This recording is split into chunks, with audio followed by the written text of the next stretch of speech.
Hi guys, നമുക്കിന്നൊരു school craft ചെയ്താലോ?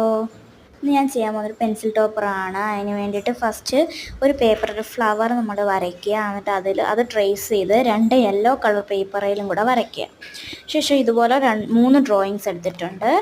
പിന്നെ അതായത് ഇതിലൊട്ടിച്ചു കൊടുക്കണം. ഇതുപോലെ ഒരു നീള പേപ്പർ എടുത്തിട്ട് പശ വെച്ച് നമുക്ക് ഒട്ടിച്ചു കൊടുക്കാം. ആദ്യം നമ്മൾ പശ തേച്ചിട്ട് നല്ലോണം പശയെല്ലാം തേച്ചിട്ട് ആദ്യം നമ്മൾ ഒട്ടിക്കുന്നത് യെല്ലോ കളറാണ്. ആദ്യം യെല്ലോ കളർ ഒട്ടിച്ചതിന് ശേഷം ഒട്ടിക്കുന്നത് വൈറ്റ് ആണ്. അങ്ങനെ ഓർഡറിൽ ഒട്ടിച്ചു കൊടുക്കുക. യെല്ലോ വൈറ്റ് യെല്ലോ അങ്ങനെ ഓർഡറിലാണ് ഞാൻ ഒട്ടിച്ചു കൊടുക്കുന്നത്. ഞാൻ ഒട്ടിച്ചു കൊടുക്കുകയാണ്. ഫസ്റ്റ് യെല്ലോ, പിന്നെ വൈറ്റ് യെല്ലോയുടെ മണ്ടയ്ക്കായിട്ട് വേണം. ഒരിക്കലും വൈറ്റ് യെല്ലോയുടെ അടിയിലായിട്ട് വരരുത്. അപ്പോൾ അതങ്ങനെ ഒട്ടിച്ചൊരു 5 മിനിറ്റ് ഉണങ്ങാൻ വെക്കാം നമുക്ക്. ശേഷം ഇതുപോലൊരു റോൾ ഉണ്ടാക്കിയെടുക്കാം. അതിന് ശേഷം ഞാൻ അതിൻ്റെ മണ്ടവശം ഒന്ന് കവർ ചെയ്ത് കൊടുക്കുന്നുണ്ട്.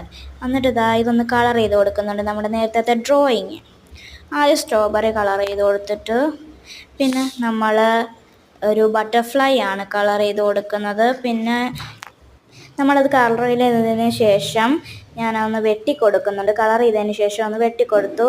നല്ല വൃത്തിക്ക് ഒന്ന് വെട്ടിക്കൊടുത്തിട്ടുണ്ട്. ഇനി നമുക്ക് ആ 3 ഫ്ലവേഴ്സിലും ഓരോ പിക്ചർ വെച്ച് ഒട്ടിച്ചു കൊടുക്കാം.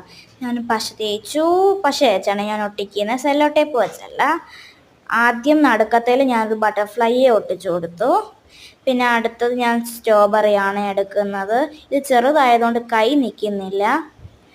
ഞാനതെടുത്തു, ഒട്ടിച്ചു കൊടുത്തു. ആദ്യം ഫസ്റ്റിലത്തെ യെല്ലോയിലാണ് ഒട്ടിച്ചു കൊടുത്തത്. പിന്നെ ഞാൻ ഒരു സ്റ്റാറിൻ്റെ സ്റ്റാർ റെയിൻബോ എടുത്തിട്ടുണ്ട്. എന്നിട്ട് അത് ഏറ്റവും ലാസ്റ്റിലത്തേലും ഒട്ടിച്ചു കൊടുത്തു. ഇതിനെയും 5 മിനിറ്റ് ഉണങ്ങാൻ വെക്കാം. അതിനുശേഷം ഞാൻ ഇവിടെ ഇത് നല്ലതായിട്ട് വന്നിട്ടുണ്ട്. ഇനി ഞാൻ നമ്മൾ റോൾ ചെയ്ത് വെച്ച പേപ്പറിൽ ഈ സംഭവം ഒട്ടിച്ചു കൊടുക്കാം. നല്ലോണം പശ തേച്ച് നമുക്ക് ഒട്ടിച്ചു കൊടുക്കാം. അത് ഞാൻ ഒട്ടിച്ചു. പിന്നെ ഞാൻ പറയാൻ മറന്നുപോയി, നമ്മളിതിൻ്റെ മണ്ടയ്ക്ക് വെച്ചത് നല്ലോണം ഒന്ന് വെട്ടി ഷേപ്പ് ആക്കിയിട്ടുണ്ട്. അപ്പം നമ്മുടെ പെൻസിൽ ടോപ്പർ ഇവിടെ റെഡി ആയിട്ടുണ്ട്. അപ്പം എല്ലാവർക്കും ഇഷ്ടപ്പെട്ടെങ്കിൽ ലൈക്ക് ആൻഡ് സബ്സ്ക്രൈബ്. എല്ലാവർക്കും ഇഷ്ടപ്പെടുമെന്ന് വിചാരിക്കുന്നു. ഇതാണ് നമ്മുടെ പെൻസിൽ ടോപ്പർ.